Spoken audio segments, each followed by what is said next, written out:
Ave María Purísima. En el nombre del Padre, del Hijo y del Espíritu Santo. Amén. De nuevo, muy buenas tardes, amados hermanos y hermanas. Buenas tardes, Señor. Sean todos y todas bienvenidos y bienvenidas a este encuentro con el Señor, a este camino de fe, de esperanza y de amor. Muy bien. Vísperas o bien vigilia de Pentecostés. Toda esta semana les he hablado sobre el Espíritu Santo. Vamos a ver lo que nos dice el octavo artículo del credo, que nos dice: creo en el Espíritu Santo. Amados hermanos y hermanas, los apóstoles, después de la ascensión de Jesucristo al cielo, se retiraron, dice el texto sagrado, a Jerusalén, según la orden divina de Jesús. Ellos permanecieron allí hasta que vino el Espíritu Santo, óigase bien, en el silencio y el retiro. Tengamos en cuenta estas dos palabras: silencio y retiro. Guardando entre ellos una unión verdaderamente fraternal. Esa es otra frase. Esta frase la debemos también tener en cuenta, guardarla allí, no solamente en nuestra memoria, para recordarla siempre y hacerla vida. Guardando entre ellos una unión verdaderamente fraternal, lo que debe existir entre todo cristiano en la iglesia del Señor, o más bien la unidad de un mismo espíritu, y perseverando en la oración. ¿Perseverando qué? En la oración. Hay que perseverar en la oración, a fin de atraer sobre ellos el Espíritu Divino que el Salvador les había prometido. No se fueron allí, se reunieron a charlar y a contarse la vida, ¿sí? Los chismes de ellos, ¿sí? No, ellos se fueron y se reunieron en caridad fraterna, en unión de oraciones, pidiendo que viniese el Espíritu que Jesús les había prometido. No se sabe de positivo quién era el dueño de la casa en donde se reunieron los apóstoles y los discípulos de nuestro Señor y Salvador Jesucristo. Eso no interesa. ¿O sí nos interesa para la salvación? A mí no me interesa quién era el dueño de aquel lugar donde se reunieron los apóstoles, donde estaban ellos haciendo oración. Eso no sirve para nuestra salvación. Como dato, sería interesante saber quién era el dueño de casa, pero no me sirve para la salvación, puesto que no podían habitar allí todos allí no, iban todos los días y oraban con fervor y perseverancia, en unión con las santas mujeres que habían seguido al Salvador. La más ilustre de estas mujeres era María Santísima. ¿La madre de quién? De Jesús. Tales fueron entonces las disposiciones con que se prepararon los apóstoles para la venida del Espíritu Santo. Estos días nosotros deberíamos habernos preparado de esa manera. En las reflexiones que hice durante esta semana, esa era la invitación a prepararnos para recibir el Espíritu Santo. Ya lo recibimos en el bautismo, en el sacramento de la confirmación. Yo creo que todos aquí estamos confirmados, ¿verdad? ¿No? Bueno, por allí hay una hermana que dice que le falta la confirmación. En estos días procederemos a hacerle el sacramento de la confirmación, porque es muy importante, importantísimo, ¿sí? Paula también está sin confirmar, imagínense, en casa de Casadón de Palo, imagínense. Bueno, entonces es muy importante recibir el Espíritu Santo en el sacramento de la confirmación, pero lo pedimos en estos días especialmente para celebrar esta fiesta tan grande. Yo lo determinaba estos días las predicaciones, a alguien le parecía muy chistoso, decía: ven Espíritu Santo, ven, no tardes tanto, como decimos en las novenas de Navidad, de Aguinaldo, ¿no? Ven a nuestras almas, sí, hay que decirle, ven a nuestras almas, ven al restante, para que haga esa obra en nosotros, de esas obras que hablé durante estos días. Entonces, en la oración, el recogimiento, ¿cierto? La meditación de la palabra de Dios. El Espíritu Santo, entonces, amados hermanos y hermanas, es la tercera persona de la Santísima Trinidad. Dentro de 8 días, precisamente, si Dios nos presta la vida, de mañana en noche, estaremos celebrando la fiesta de la Santísima Trinidad, Padre, Hijo y Espíritu Santo, 3 personas distintas y un solo Dios verdadero. Muy atentos a lo que les voy a decir,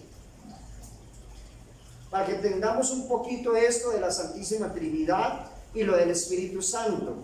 El amor que une al Padre y al Hijo, ¿sí? El amor que une al Padre y al Hijo, digo el amor que une al Padre y al Hijo, porque el Padre y el Hijo se aman infinitamente desde la eternidad y amándose producen de toda eternidad la tercera persona de la Santísima Trinidad, que se llama el Espíritu Santo. ¿Sí?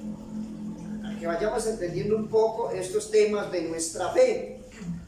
Entonces, no necesitamos que seamos doctores en teología, ¿no? Le pedimos al Señor, le decíamos en estos días, hablando de la obra que hace el Espíritu Santo en nosotros, y una de esas obras, la primera que les hablé, es dar luz al entendimiento, para que entendamos todas estas cosas, para que las comprendamos con gran facilidad, ¿sí? ¿Cómo? Esa es la obra que hace el Espíritu Santo. Dios es Espíritu y Santo, Dios. Por eso estos nombres separados convienen igualmente al Padre y al Hijo. Pero como estas dos personas divinas, tienen su nombre propio de Padre y de Hijo, porque el uno engendra al otro, y no hay nombre propio que pueda significar de qué modo el Espíritu Santo recibe la sustancia del Padre y del Hijo, no siendo engendrado de ellos, sino procediendo de ellos de toda eternidad, como lo rezamos en el credo, que procede ¿de dónde? Del Padre y del Hijo, procede. Y ahí es que Él ha retenido el nombre de Espíritu Santo, común a las dos otras personas y que le distingue de ellas, nombre que le está muy bien apropiado, puesto que de Él recibimos la vida. ¿De quién? Del Espíritu Santo. Las gracias y las santas inspiraciones que recibimos, vida, gracias y santas inspiraciones, como efectos de la bondad que se le atribuye al Espíritu Santo. Amados hermanos y hermanas, el Padre y el Hijo son pues espíritus y son santos. Sin embargo, cuando se unen estos dos nombres diciendo el Espíritu Santo, significan ese Espíritu que nos santifica y nos inspira, siendo el amor eterno y sustancial del Padre y del Hijo. El amor sustancial del Padre y del Hijo. El Espíritu Santo es Dios. No son 3 dioses, un solo Dios verdadero. De eso también, pues en su momento vamos a hablar, cuando hablemos dentro de 8 días, si Dios nos da vida, de la Santísima Trinidad, que es un tema un poco delicado, pero pues ahí se hará iluminados por el Espíritu Santo y guiados por estos santos padres de la Iglesia, doctores de la Iglesia, como San Agustín, como Santo Tomás, como San Alfonso María Ligorio y tantos otros santos sacerdotes que dejaron sus escritos sobre estos temas, para iluminar un poquito nuestro entendimiento, y eso sí, pues iluminados por el Espíritu Santo.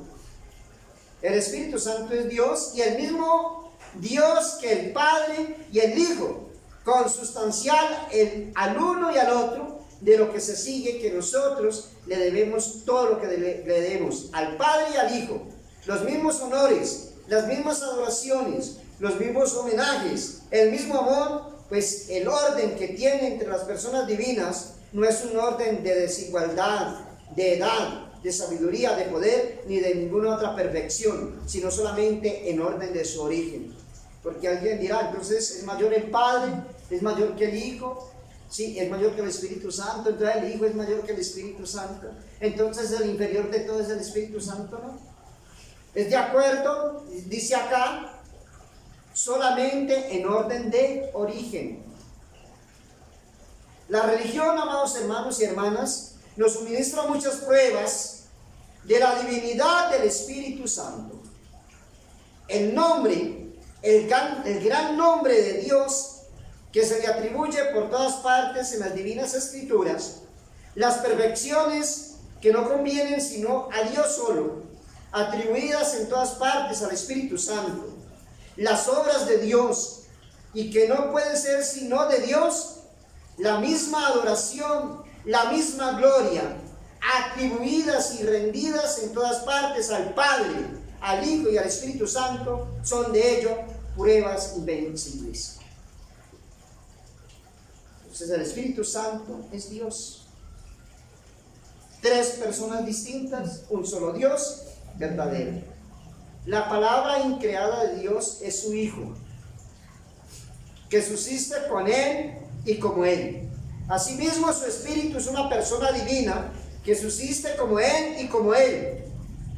La Escritura nos representa en todas partes al Espíritu Santo como una persona verdaderamente subsistente, parlante, eficaz, disponiéndolo todo con sabiduría y una autoridad soberana. B. Dice el Espíritu Santo al diácono Felipe, esto lo encontramos en Hechos de los Apóstoles en el capítulo 8, versículo 26. Acércate a este carro, le dice el Espíritu Santo al diácono Felipe, acércate a este carro. Oigamos entonces lo que dice también Ezequiel en el capítulo 11, versículo 5. El Espíritu Santo ha venido en mí y me ha dicho, ved lo que dice el Señor. Escuchemos también lo que dice el Espíritu Divino a los apóstoles en Hechos 13:2. Separadme a Pablo, esto dijo el Espíritu Santo, y a Bernabé para la obra a lo que los he llamado. No es obra del hombre, es obra del Espíritu Santo. Oigamos lo que Jesucristo dice también a sus apóstoles en Juan 14:26. El Espíritu Santo, el Paráclito, el Consolador que yo os enviaré, vendrá en vosotros y os enseñará todas las cosas. ¿Quién? El Espíritu Santo. Luego entonces, amados hermanos y hermanas, el Espíritu Santo es una persona verdadera. El Espíritu Santo procede del Padre y del Hijo, como de un mismo principio. Es el Hijo de Dios quien nos descubre por sí mismo este misterio, pero solamente hasta tal grado que nuestra divinidad en esta vida puede soportar el resplandor, porque únicamente en el cielo podremos descubrir toda esta brillantez y esta verdad. Acá en la tierra, todo esto lo aceptamos ¿por qué? Por la fe. Nosotros, muchos que no estamos tan versados en la teología y en todas estas cosas, pues lo aceptamos es por la fe, porque escuchamos todo esto y dice, uy, ¿eso qué es ese enredo? Yo no alcanzo a entender esto. Lo que les estoy explicando hoy es para iluminar un poquito nuestra ignorancia sobre estos temas y para mostrarles que el Espíritu Santo es Dios, como Dios es Padre, como Dios es Hijo. Son tres personas distintas, vuelvo y lo repito, pero un solo Dios verdadero. Y la obra que hace el Espíritu Santo en la iglesia, la santificación. Entonces, amados hermanos y hermanas, el Espíritu Santo procede del Padre, como el Espíritu del Hijo. Tan pronto se dice que es enviado por el Padre como enviado por el Hijo. es del Hijo de quien recibe, así como el Hijo nos dice que nada tiene que no reciba de su Padre. Todas estas expresiones entonces nos enseñan que el Espíritu Santo procede del Padre y del Hijo, según la expresión unánime de los santos doctores de la Iglesia. No de cualquiera, de los santos doctores de la Iglesia. ¿Iluminados? ¿Por quién? Por el Espíritu Santo. Por lo demás, no esperemos en este momento de pronto explicar cosas más o misterios inefables de esta procesión divina. Dice un santo sacerdote, ni en qué se diferencia de la generación eterna del Verbo. La razón no lo comprende, dice este santo sacerdote. El espíritu del hombre no puede alcanzarlo. Y nada que se le parezca hay en la producción de las criaturas. ¿Lo aceptamos por la fe? Lo que hay de cierto es que por esta generación y esta procesión, las tres personas divinas son realmente distintas entre sí. Qué enredo, ¿cierto? Pero qué maravilla, qué grandeza.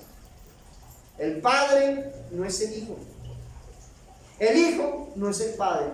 El Padre y el Hijo no son el Espíritu Santo. Y el Espíritu Santo no es ni el Hijo ni el Padre. En Dios no hay más que un Padre, no hay más que un Hijo, no hay más que un Espíritu Santo. Y la misma fe que nos asegura la unidad de la naturaleza divina, nos asegura la distinción de las tres personas.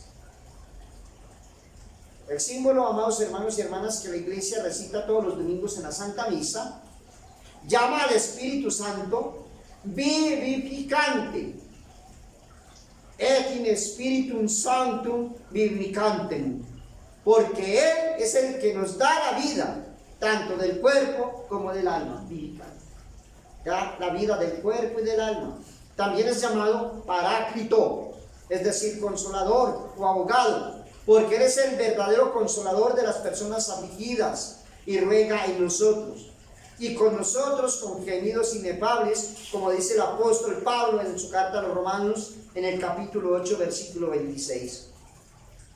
La Iglesia le llama don del Dios Altísimo.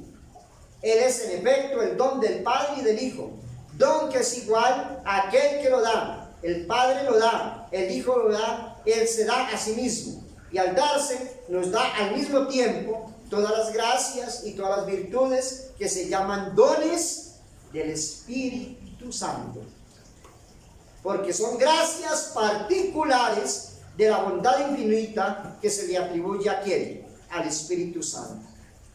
Sabemos entonces por las Sagradas Escrituras, en Hechos de los Apóstoles, que el Espíritu Santo de Dios descendió sobre los apóstoles el día de Pentecostés, y eso lo vamos a ver en el día de mañana, a la hora tercia del día, es decir, sobre las 9 de la mañana, el 10º día después de la ascensión, y el 50º después de la fiesta de Pascua, 50 días después de la resurrección. Jesucristo escogió este día en el que los judíos celebraban la fiesta de Pentecostés, para enviar su Espíritu Santo a esa iglesia. Mire, todo tiene un orden. Todo tiene un orden. No todo viene así, porque sí, no, todo tiene un orden. Porque Dios es orden. A fin de hacer más visible la referencia de la verdad con la figura. Los judíos, óigase bien, habían recibido la ley de Dios por el ministerio de Moisés, grabada sobre la piedra 50 días después de su salida de Egipto. Y el Señor quiso que el Espíritu Santo viniese a grabar esta misma ley en el corazón de los cristianos 50 días después de la resurrección de nuestro Señor y Salvador Jesucristo, que nos ha libertado de la esclavitud del demonio, de la que era figura la esclavitud de Egipto. Y aquí entonces las señales y los símbolos bajo los cuales el Espíritu Santo descubrió sus divinas operaciones cuando descendió sobre los apóstoles. Dice que se oyó de repente ¿qué? Un gran ruido como de un viento violento, e impetuoso que venía del cielo, el que llenó toda la casa en la que se hallaban reunidos los discípulos, que al mismo tiempo se aparecieron como lenguas de fuego, que se dividieron y se separaron sobre cada uno de ellos. Al momento fueron todos llenos del Espíritu Santo, que los animó con su virtud divina y los hizo capaces de cooperar a los grandes designios que tenía sobre su iglesia. El Espíritu Santo entonces los convirtió en hombres del todo nuevos, llenos de luces, de amor de Dios, de celo, de fuerza, hasta el punto de que sus mayores adversarios se veían obligados a admirar su constancia y firmeza. Esos hombres débiles, que no tenían valor de confesar a Jesucristo al tiempo de su pasión, van a publicar con valentía la gloria de su nombre delante de los magistrados, los grandes y los príncipes de la tierra, sin que pudiesen imponerle silencio. El Espíritu Santo los hizo entrar en la inteligencia más profunda de todas las verdades de la religión. Jesucristo se lo había prometido. Él les había asegurado que el Espíritu Santo les enseñaría toda verdad. Y termino con esto, que sin maestro lo sabrían todo, que sin preparar lo que tendrían que responder, estarían en estado de responder a todo, y de convencer a los más tercos y más rebeldes, que solo quedarían ellos mismos ilustrados por el Espíritu Santo, sino que comunicarían estas luces y estarían en estado de instruir todas las naciones del universo. Miren las maravillas entonces que hizo el Espíritu Santo en los apóstoles y que sigue haciendo en la iglesia del Señor, en cada uno de nosotros, en cada bautizado, en cada confirmado y en cada sacramento que recibamos. Allí también está el Espíritu Santo de Dios. Espíritu Santo, ven, no tardes tanto. Ave María Purísima, En pecado concebida María en Santísima. el nombre del Padre, del Hijo y del Espíritu Santo. Amén.